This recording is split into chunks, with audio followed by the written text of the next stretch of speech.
Hello and welcome to this talk looking into proximal hamstring tendinopathy and tear in the Master Athlete. Real pleasure to be presenting this at the Master Athlete Symposium. There's been an increased awareness of this condition, especially in the Master Runner, and this can be quite a tough condition to treat because of the chronicity and also the slow response to rehab. My name is Binoy Matthew, physiotherapist based in London, UK. I work 3 days in the NHS as an advanced practice physio. I also work in private sector, purely looking at lower limb. And I'm also a trained sonographer, and I use that big part in my clinical practice. I also head UK's education on shockwave with Venn Healthcare, who lead with STORS devices, because I use that quite a bit with my lower limb tendons as part of comprehensive rehab. So let's get started into looking into what are the key objectives. Always good to revise anatomy and look at the function of the area which we'll be discussing, and also look into the pathophysiology of when it becomes problematic, and also looking into the distinct presentation, especially with relation to the Master Athlete, looking into differential diagnosis with chronic back pain, and we'll be using a case study approach just to guide them right from the diagnosis and all the way to return to running. So when we start looking from the anatomy point of view, so we know that hamstring has 3 muscles. The most commonly involved component in this condition is semimembranosus. And if you look at the link between semitendinosus and the long head of biceps, they share a common conjoined tendon which originates from the lateral facet, whereas the semimembranosus is a little bit more deeper and goes, a little bit variations can be found as well. The membranosus is a bit more medial and inserts more anterolaterally as well. The semimembranosus and the long head of biceps acts more strongly across the hip joint, whereas the semitendinosus acts more strongly around the knee. This is also reflected in the makeup of the muscles. The majority of the muscle bulk of the semimembranosus and biceps are more distal and the longer tendon more proximally, which gives them a more mechanical advantage over the hip. Whereas the semitendinosus is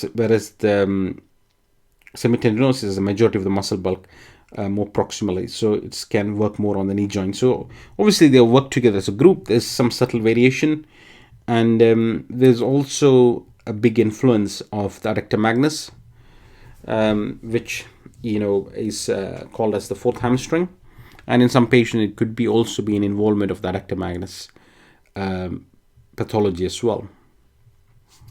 So since we're going to go through a case of a runner later, useful to look into what happens when we increase the speed requirements. So nice article here looking at lower limb muscle strategy for increasing running speed, published in 2014. So when we are running with speeds up to approximately 7 meters per second, the dominant strategies from your the key muscles there, obviously your soleus and calf complex. The plantar flexors have an important role. It's a different story when we increase the speed. The force generating capacity of the plantar flexors becomes less effective, so the strategy becomes more proximal. So as the running speed is increased, the dominant strategy is either to increase your cadence but also to push your ground more, and for that you need big powerful muscles, especially from the hips and the hamstrings. So the key muscles there would be the iliopsoas, glute max, rectus femoris, and the hamstrings. And you need to have good hip range of motion and more eccentric strength. So patients, when they come with proximal hamstring tendinopathy, usually there will be a history of a training error where they've introduced a lot of speed session or a lot of hill work, all this which required more effort on the hip. So there's an argument before you start doing a lot of speed work or hill session is to ensure that you have adequate strength of your hips especially hips and hamstrings, which are really important when you want to take your running to the next level. And hamstrings, a lot of runners stretch their hamstrings, but we need to look at the other roles of the hamstring as well. A great slide here from Brad Beer, running specialist physio, who's co-hosting the Master Athlete. So I picked up his infographic here. Recommend to see his Instagram, where he shares a lot of information on running related injuries. So the hamstring, number one, it generates force when you push off.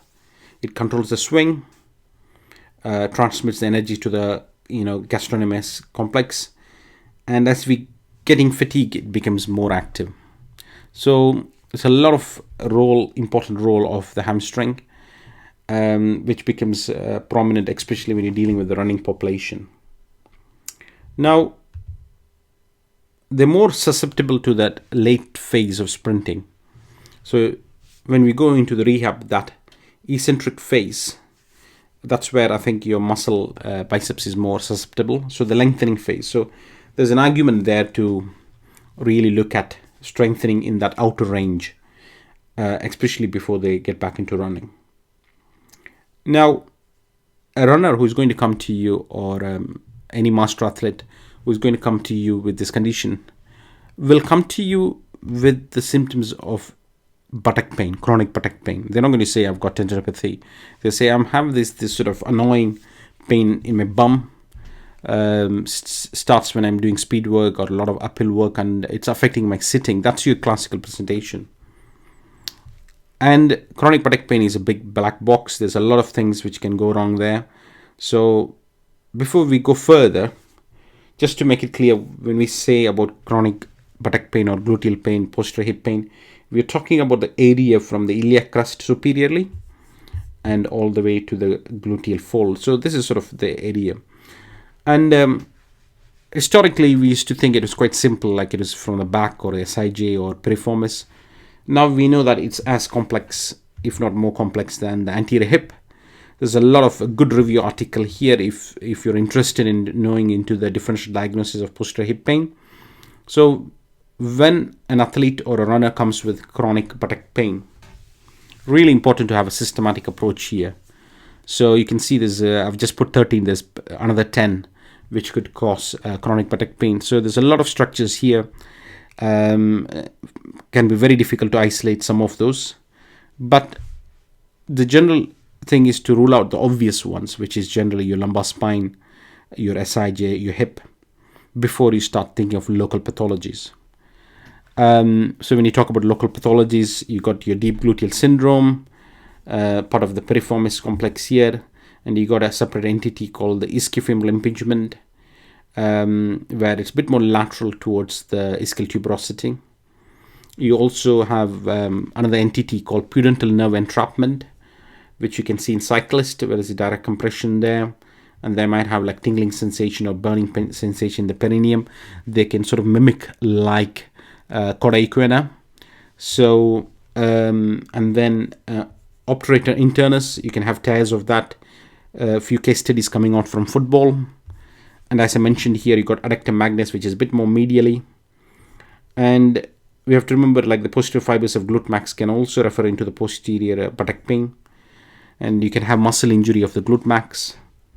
And you can get referred pain from the hip joint. All hip pathologists can refer into the posterior region. So a study have shown, like, I think a third of patients with hip OA will have some element of chronic buttock pain. So not an easy area. So I think we can't jump in and say like somebody has chronic buttock pain that it's proximal hamstring tendinopathy. So it's generally a diagnosis of exclusion once you ruled out the obvious reasons like lumbar spine, the SIJ or the hip. So beyond the scope of presentation today, but it's ensuring that the diagnosis is right, because if you miss a hip pathology or a lumbar spine, it's unlikely that the loading protocol will work if you do a loaded. So obviously the main ones which I think gets from my experience, what I've seen, the ones which tends to get missed are generally conditions like ischiofemoral impingement and referral from the hip joint. So those things can mimic. So if you have a patient whom you think is proximal hamstring tendinopathy, but it's not progressing in 6 weeks or 10 weeks, then the first thing I would do is to go back to the diagnosis. And that's where an MRI scan could be useful, just to confirm whether it's actually localized tendinopathy or is it rough foot pain. As I mentioned before, a good review article here if you want to go into that systematic approach. So now let's look at a typical case here whom you could be seeing in your clinic. So let me introduce the case here. So you got a master athlete here, 48-year-old female, experienced runner, has done multiple 10Ks, half marathon, marathon, very seasoned runner. So that sort of patient you generally see. You don't really see this much in the novice runners. She's having this sort of gradual onset of left buttock pain for more than 7 months. And with, like most runners, they're used with running in pain, and she thought it's just stiff. I need to stretch it and it'll go away. But in fact, it's getting worse and it's affecting her training. And that is really an important point here, because most runners come to you not because of pain. It's only when it starts affecting a particular training or they're not able to complete what they want to do. And also the second reason they might come to you is because it's affecting their day-to-day life, like simple tasks like sitting and driving. So Jane says that she's having pain when she's sitting, and she can't drive for long periods, and she stopped doing hills and speed because it's too much pain the next day. And certain yoga postures like the downward dog is making it worse. She's seen a couple of therapists. She's been told she's got piriformis syndrome and tight glutes. She's been doing all the stretches religiously. She does get some pain relief, but then it doesn't seem to go away. She's been using foam roller and spiky ball. She had dry needling a few times, which made it worse. So she's pretty much confused why the symptoms are not improving with, if it's just a tight buttock pain or piriformis, why is it not improving with the stretches, and it's still lingering her. And she's a bit annoyed that she can't do the high level speed work and the hill stuff because it's sort of getting worse, and it's affecting her sitting, which is really a common thing which we take for granted. Now obviously she's come to us with chronic buttock pain here, but with any runner, always good to have a detailed information. And obviously this list is not exhaustive, but for me, I think some of the key points I would want to cover here is, with any runner, the first 2 points are extremely important. Injuries. We know that one of the strong risk factors for previous injuries is, previous injuries. So we want to know from Jane what other injuries she had. Previous tendinopathy, any stress fractures, any previous accidents, and niggling injuries which she seeked. So one of the key things would be is a lot of runners run with pain. So I generally try to keep it simple for the runner and say, tell me of the injuries which made you to seek help, where they came to a therapist or where you had to change training. Those two are more relevant. So if a runner has to stop training or has to change training, that's usually relevant. Or if they come and seek help, usually relevant. So a bit of aches and pains is part of running. It's only when it affects their training or affects, where they seek help, then obviously we need to take consideration. Training volume, hugely important. We need to know how many days they're training, what type of training. And also something which I insist is to know their whole life. It's just not about the running. I want to know, are they doing some HIIT training at home, especially in the periods of lockdown? Are they doing a lot of HIIT training? Are they doing intense yoga, which sometimes can irritate this sort of condition? Are they doing long bike rides for 4 or 5 hours? Or they're doing for long walks with the dogs or the family? So everything is related. The whole body is one unit. So I think sometimes runners just say about running, I'm really interested in the whole training schedule because everything is linked up. The body responds as one unit. Third, really relevant for any injured runner, have you had any change, especially in the last 3 to 4 months? And usually we'll find things like they start doing hills or speed work. And we want to know about the type of pain. Is it more like a dull ache? Are they getting any pins and needles? Is it a bit throbbing? Is it stabbing? And how is it gets better when they start running? Do they limp the next day? Is it worse? So irritability level. So we want to know, is it affect their, is it resting pain? Do they get pain when they're sitting? A key question there would be I ask for them is, how much can you sit without pain? So that's really relevant here. And do they get night pain? So those sort of factors. So generally it gives you a bit idea on some of the key factors here. So these are general questions for running, but if you want to go dig deeper, let's go a little bit more specific for proximal. Key point here, which nearly forgot, is with female runners, we need to have a high suspicion of stress fractures or bone stress injuries. So routinely we'd check whether they had any change in the body weight, general heating habits, previous stress fractures, things like REDs. So that's sort of, it's especially when they come with hip or buttock pain, that's, picked a few stress fractures and things like that. So we need to have a high suspicion when we deal with female runners, especially with this sort of areas like the hips and the sacrum and the buttock region. So when we go into specific proximal hamstring, what are the things I want to know more? Definitely, whether the history of low back pain or radiating pain. Do they have neuropathic leg pain? The location is really important. Is it more like pinpoint? Is it more diffuse? Is it goes more towards the perineum? Is it more superior towards the piriformis? Does it go below the gluteal fold? So it sort of gives you an idea. Is it more like piriformis, deep gluteal syndrome? Is it more ischiofemoral impingement? Because ischiofemoral impingement is generally more lateral, and superior is more deep gluteal syndrome. And if it goes much more radiating, then you know that there's an involvement of the neural element as well. Key thing I want to ask with the Jane would be is the sitting, which I mentioned before. How much can she sit without pain? And that will be a key marker for me. And running, what aspect of running is she feeling difficult with this condition? Is it just speed, or is it with hills, or even with flat? And the most important with most chronic tendon is how is the 24-hour response? And what sort of treatment or things she had, like as she mentioned, she had previous dry needling, stretches. Has she had any imaging? Because sometimes you can pick up partial degenerative tears, which takes longer. So imaging is really important. I think when you talk about imaging here, we have two options. Generally, obviously an X-ray is useful if you want to rule out hip OA, but if you're thinking of proximal hamstring tendinopathy, you could either go on the ultrasound or you could go on MRI.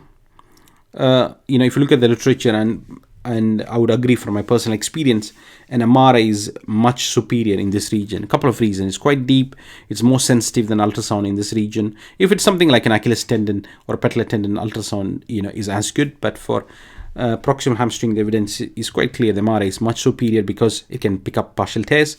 And another key point here, which is quite unique, I would say, is it can pick up bone marrow edema. So a lot of patients of this condition, we might have bone marrow edema, which is sort of a negative prognostic factors. Those patients take longer. So if a patient comes in, had a chronic symptoms, had MRI, extensive bone marrow edema, or a partial tear, that it's going to take much longer. So it's useful to educate them. Or sometimes you really don't know whether it's proximal hamstring or you're suspecting other conditions like ischiofemoral. So if things are not improving in 2-3 months, then I might look into referring them for an MRI. One, to confirm the diagnosis. Second, to rule out any partial tear or full thickness tear or bone marrow edema. And other thing is to rule out other diagnoses like ischiofemoral impingement, which can be very tricky. They sort of coexist as well. So, and the palpation is very tricky in this region because it's generally not reliable, like, superficial tendons like the Achilles and the patellar tendon, they're much easier, whereas this is quite deep. And another point to remember here is it's got a very close proximity, the presentation here, it can be poorly localized. The patient will come and say, they won't necessarily pinpoint, they'll say it's more around the ischial tuberosity. Sometimes it can radiate to the posterior thigh. And if there's involvement of the sciatic nerve, which will go in the next slide, you can sort of have a bit of pins and needles tingling like a pseudoradicular symptoms. By far the most common symptoms they're going to come and seek help is sitting pain. So they're going to come and say, I'm getting pain when I'm sitting for long periods, especially when I'm running or walking uphill, when I'm doing stretching classes, the yoga, downward dog. So this is a common typical presentation where they're going to say, which irritates them, which makes them to seek help. So talking about the sciatic nerve here, if you appreciate the anatomy, so you got the ischial tuberosity here, and you can see just just 3 to 4 centimeters, lateral to it is the sciatic nerve.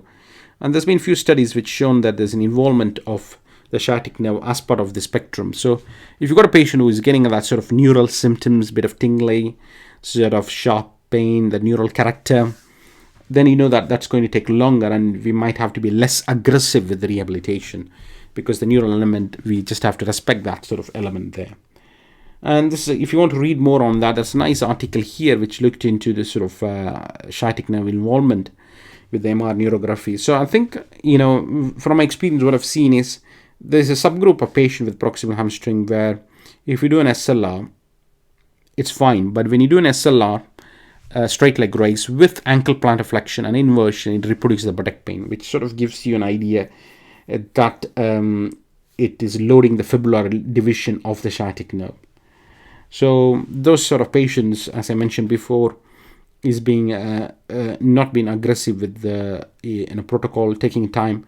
And there might be a role for some neuro mobility exercises. So you could sort of start them in this sort of, maybe you could start with, in this hip flexion and work the knee extension. So you might start with the plantar flexion inversion and then slowly work them into dorsiflexion inversion. So this is something which I've started using in the chronic cases, is that neural involvement exercises.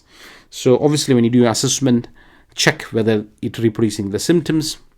So I would do the SLR and do the combined ankle plantar flexion inversion. So that is something which is quite different from other tendencies, that sort of neural element and that neural character, which makes them harder to be aggressive in your rehab. So I'll always check that sort of component as well. And with most tendon, highly recommend to read this fantastic review article from Tom Goon, Running Physio, and Pete Maulelis. They've done a excellent review there, going through all that in detail. Definitely one of the best review articles on this subject. So they talk about different load-based assessment. So that you could start with a simple single leg bridge, go into a chair bridge and a single leg deadlift. So because the reasoning here is palpation is not reliable, so you could just sit around and palpate for half an hour, but you can't reproduce the symptoms. So with any tendinopathy, you want to see if there are any association with the load. So you could start with a different way and see whether that reproduces their symptoms. So that might help you to also assess the irritability, and also helps you to choose the starting point of your exercises as well. And it's no surprise, so this review by DGS has shown there's a bit of inhibition. So people with chronic proximal hamstring tend to have an ipsilateral glute mac weakness. Could be inhibition, could be because of diminished strength, hypertrophy, and so this is something to remember, is getting that gluteal activation and strength is really important. So when somebody comes in, especially when they're chronic, it's good to have some patient reported outcome measure. So if you want to use, one outcome measure, I would recommend this Visa H. This has been adapted from Visa A and Visa P. And the good news is it's been validated by Angelo Cascio. It involves 8 questions and the total score is 100. So if somebody is like 100, it's pretty much symptom free. So it's really useful, because sometimes patients can say, see, I'm coming to you for 2 months, but no improvement. So you can say, see, when you came here, your score was 28. Now you're 45 or 50 or something like that. So it's really important patient understand that sort of the link between the symptoms, and it takes a long time. So normally when patients come, the general timelines I say to my patients with this condition is, and I'll explain why, is it can be anywhere from 4 months to 9 months, sometimes even up to a year. It's a very long rehab, and it can, majority I would say it's more towards 8 to 9 months, especially the chronic ones. If they come to you after a year or more, then that's going to take longer, and there are a few reasons for that. So with any chronic tendon, we're going to follow the time-tested formula. Load is king, so we have to introduce them. So initially you might reduce the load, minimize sitting, avoid the hill walking, avoid the aggressive stretches. This review article showed that you can do hands-on, or you can even do dry kneeling, but my advice would be is not to poke the tendon. If you want to work on the muscles, release, give some symptomatic relief, either by themselves or by therapists, I don't see any harm. where I see the harm is trying to go straight into the tendon and trying to poke it with a needle or other painful element, which doesn't really do much on the tendon as well. But I think if a patient wants to use a foam roller on the hamstring muscle, on their adductors, and if it helps them to control the pain, I don't see any reason why not. So as long as it stays away from the tendon. So education, like with any good treatment with your tendons, initial stages, good education is really paramount. So the three things I really insist on that initial stage. First thing is this aggressive stretching of the hamstrings. So we don't want to be, so I think we have to really be careful here. I'm not going to say that it's going to be harming your tendon. I would say we want to avoid, irritating and sensitizing the tendon. So it's not a good idea or a good use of your time to really stretch it. And we know the tendons, especially in the reactive stage, they don't like that aggressive stretches. So if they're doing a lot of this sort of classes, downward dog positions, you might have to modify them. Obviously, at a later stage, we want to include them, but this could be a short-term thing for 4 to 6 weeks. So, and the thing with sitting is, cushioning. So I'll talk about that in detail. So we don't want to say that sitting is bad. We want to say is it just increases the local pressure, and that could irritate the tendon and the nerve around it. And anything with fast and brisk might not be appropriate in that sort of phase. So things like fast walking, hill running, that might be something where you might want to cut it down in the initial phase. So a simple way I use with my patient is the 3S: excessive stretching, excessive sitting, excessive speed-based work might flare up things and might delay your rehabilitation. So we have to be careful not saying they're harmful, but they're not relevant, not appropriate in that initial phase. Later we could introduce them. And important to avoid excessive compression. So anything with deep hip flexion is best avoided, like deep lunges, deep hip flexor stretches, and all that, which just irritates them. Now, when you go to any tendinopathy in a runner or any injury, although they are all different, they have local variations, the principles are pretty much the similar. So I think the first thing is to confirm the diagnosis. Is it really a tendinopathy? Is it behaving like a tendinopathy, or is it behaving more like a referred pain from the hip or from the back? Obviously, we need to modify the load. Patients come to you, 100% of my patients come to me is because of pain. So we need to educate them on what they can do themselves to reduce the pain, like not irritating it by poking it, rubbing it, sitting too much on it and stretching it, just making them the link between that. And then we're going to load them and improve the tissue capacity. And we're going to address any associated deficits they might have. And in certain indications, they might be road for gait retraining and gradually get them back. That's pretty much universal steps I use with runners. Now, when you talk about sitting, you could have two types of sitting options. So you could use either sort of a block like this, general cushioning, or even better. So this is studies have shown where you cut that wedge out, where you take the pressure from the ischial tuberosity. And this is a live MRI taken, and you can see when you sit the whole thing, it compresses the tendon and the nerve sort of area to 7.2, and the space is sort of left open by this cushion. So with my patient, I insist they sit in a C-shaped, like the coccyx cushion, for example. We want to take that direct, it's just not sitting on any cushion. It's sitting in a cushion where the ischial tuberosity is paired. So we want to take that pressure away from that region. And I find that makes a huge difference in reducing the symptoms as well. Once we have desensitized the region, then you can progress it. So you might decide to start with isometric, or you can go straight into isotonics. Obviously, it'll be guided by symptoms and the response and the chronicity. And then at a later stage, you might progress them into plyometrics and high stage rehab, which is really important in this athletic population. One of areas which has good evidence is the Nordic. So used in both the muscle injuries and can also be used with tendon injuries at a later stage. So we have good evidence that, Nordics helps that eccentric strength and also to reduce their injury rate by anywhere from up to 85%. So that's something you want to consider at a later stage. Might not be relevant at the initial stages.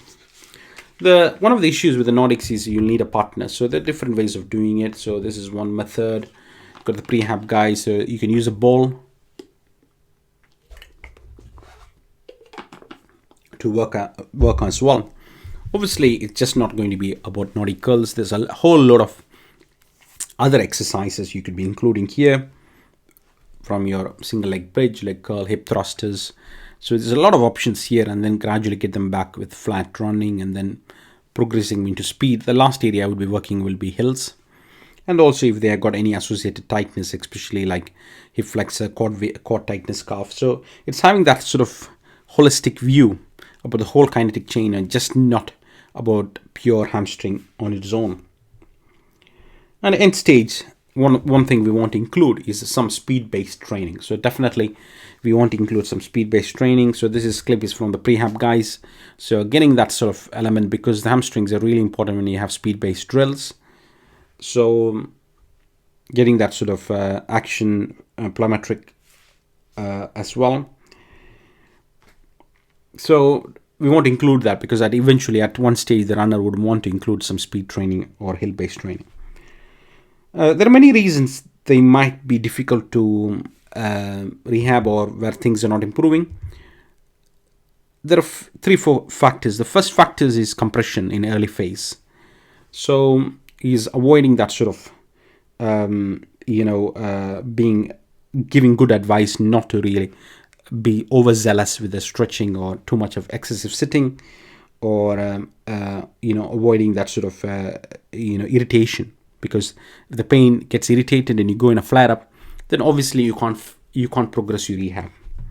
So that's, and the thing would be is addressing the neural element. So if they're getting that nervy pain, sometimes they might even need some neuropathic painkillers for about 4 or 6 weeks to desensitize that, especially if they got night pain and that sort of nervy character. And with hamstrings, they're strong muscles. Just doing some single leg bridges at home on a chair is not good enough. There'll be this is one condition where I insist they have access to a gym, where they can start loading on the single leg, on the deadlift, on the hamstring curl. So you need to create that force, which might be not possible with just some TheraBands or some home-based exercises. So I insist for at least 2 sessions of gym training with this condition. And plyometrics, definitely we want to include some plyometric-based training, really important before we sort of get them into speed. Let's imagine you've done all you can and the things are not improving with 3 or 4 months of rehab. So the patient is going to come and say, like, I want to explore other options. There are different things mentioned in the literature. We got injections. In my opinion, steroid injection is best avoided here. We don't want to put the tendon under a high risk of ruptures. It's a power tendon, so I think it's slowly getting going out of fashion, trying to put steroids around weight-bearing lower limb tendons.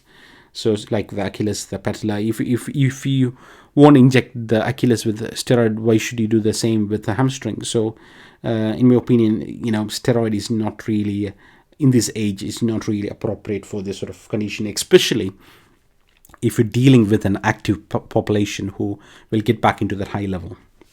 There is some very low level quality evidence for PRP, which I'll go through, and then we'll look into other options like shockwave and things like that. So this is sort of mostly level 4 evidence, small case series. At least in my opinion, it doesn't cause any harm like steroid, but they can be expensive. Sometimes they might need 3 injections. So there's nothing, I would, looking at the literature, there's no convincing evidence really that, but again, it's dictated by market. And some people believe that it works really well, so some people might choose to explore that option as well. So I'm neutral about it, because for me anything other than steroid can only be better. So if they want to go that route, it's fine, but as long as we inform the patient that the evidence is very weak, it's pretty much small case series and expert opinion. So generally I'm not still convinced that PRP makes a big difference for lower limb tendinopathy. It has some good evidence for knee OA, but I've not seen any convincing evidence for conditions like hamstring tendinopathy. But again, we have to watch the space. One thing which I use quite a bit, I've been using for the last 8-9 years, is shockwave. So the reason is it's approved by the UK NICE guidelines, US FDA. It's been around for 40 years, so there's no long-term adverse effects. It's even used in conditions like the heart, and erectile dysfunction is even used in sensitive areas like the brain and the heart. So we know that there is no issues with the human tissue, and it's a very good tool for pain desensitization. It can be a bit tricky, a bit awkward, because it's quite an intimate region. And this study by Cascio has shown that there's a 50% reduction in 80% of patients. And this new study, which is, I'll go through that in a second, the new study which has come out from the Spalding Rehab Center from Harvard Medical School, they looked, it's not a level 1 evidence, but it's a case series of only runners, which is quite interesting because most studies I've seen in Shockwave don't use just runners. So this study looked at 94 runners, and the success rate was an impressive 79%, 80% in all, both proximal and distal. And if you look at the evidence, how it works, nobody really knows. But generally, we know that it's a combination of different mechanisms. It causes a pro-inflammatory response, kickstarts your body's healing process. It definitely has a neural numbing effect. And it also stimulates your fibroblasts and osteoblasts as well.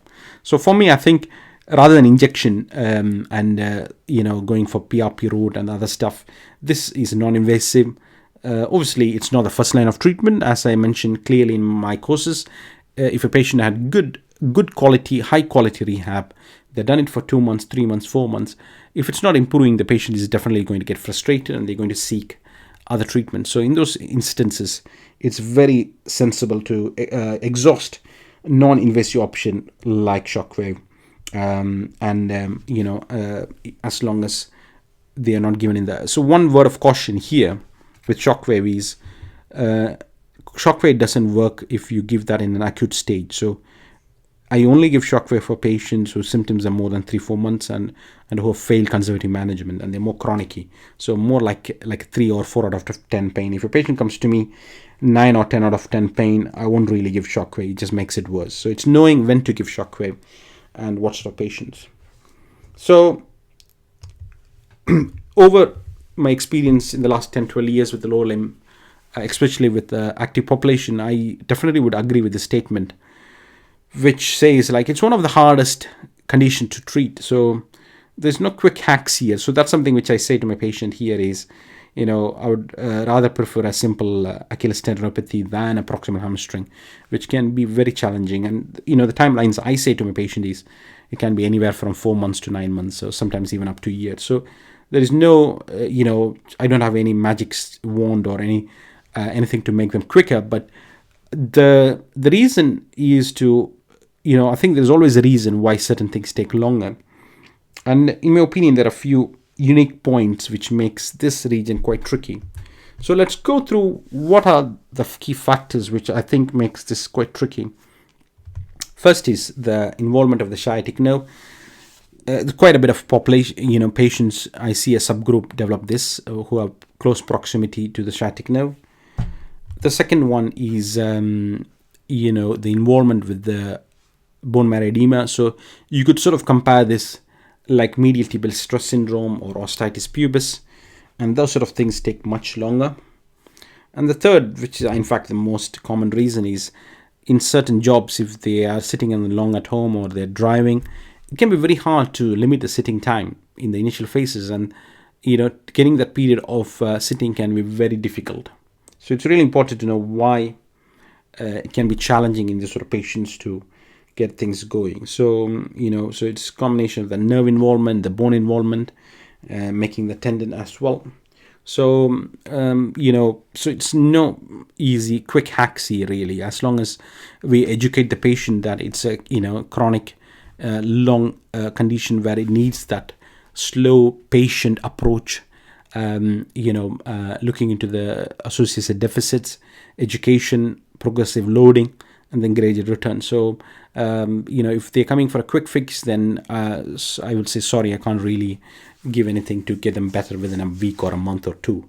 So it's a very slow progressive rehab, something we want to be very honest with our patients and runners with the master athlete, especially on day one. One condition which might not necessarily see in a runner but might possibly see, and I've seen in few master athletes, is acute presentation of avulsion / total rupture. So this way, patient will say like, they're playing or doing, skating or skiing or sort of snowboarding, where they're going into that sudden, some traumatic event where they had a pop or a snap. And just like an ACL, they won't be able to continue playing. Generally, they'll just stop. And the legs will feel just very jelly-like. And they'll have extensive bruising. I've got a picture I'll show you.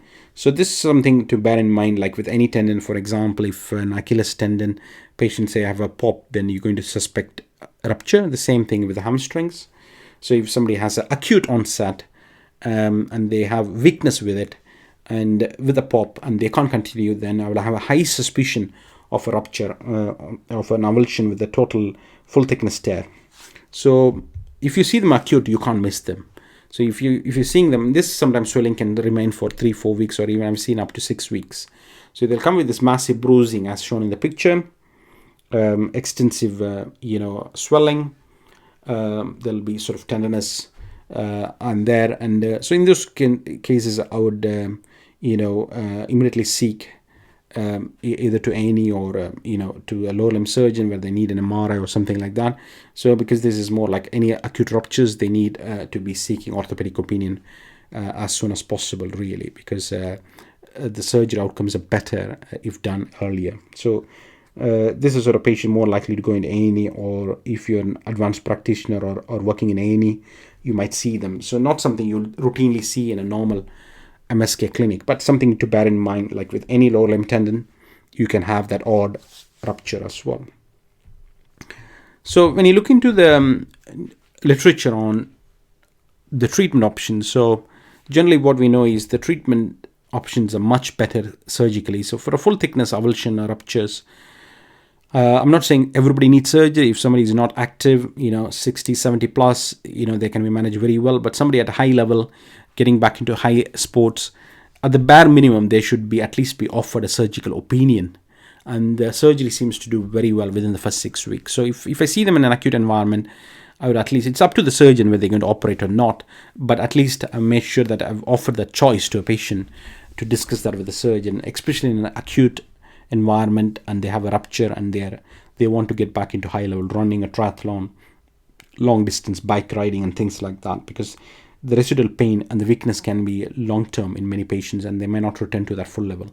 And if you look into return to sport, here as you can see, in conservative it's 1 and 2, whereas in surgical it's more than 90%. So this is one of those conditions where in acute ruptures, they're more likely to favor surgical option, whereas in tendinopathy it's nearly always conservative. So surgery is very, very rare. The only instance I've seen surgery being done is if they have a partial thickness tear with that, but generally it's always conservative.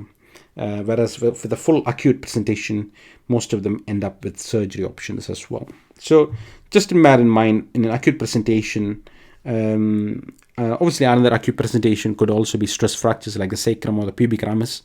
Obviously you will not have any swelling, bruising. So if somebody comes in acute onset, they can't walk, they can't run, I'd be thinking of a bone stress injury or a rupture. So those are the two conditions which will make me concerned where I might look into imaging. But most chronic proximal hamstring tendinopathy, it's more like a niggling ache rather than a sharp, acute onset.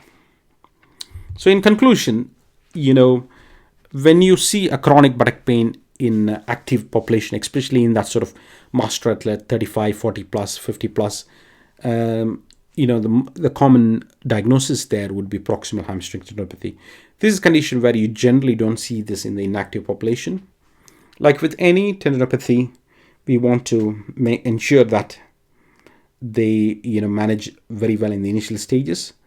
And something you want to be very honest to the patient right from the beginning is it's going not to be easy. They might have to see for months and months. If you're lucky, you'll get better in 3-4 months, and sometimes it can take up to 9 months to a year. It all depends on how quickly they come. The reason maybe my conditions take longer is I nearly always see patients who have symptoms more than a year. So by the time they come to me, they're like seeing the third or fourth therapist. So maybe if you see them much early, like in the first, second month, or you might not need much time. Like with everything in MSK, the sooner you see them, your chances are much better and they need less sessions. So the cases I see generally are at least 1 year and above, and they take much longer. and they've been around, and that could be a factor as well. So it depends on your setting. And an acute presentation. So if somebody comes with an acute buttock pain, posterior thigh pain, and they're not able to train, the thing I'll be worried is rupture, avulsion, bone stress injuries, and things like that.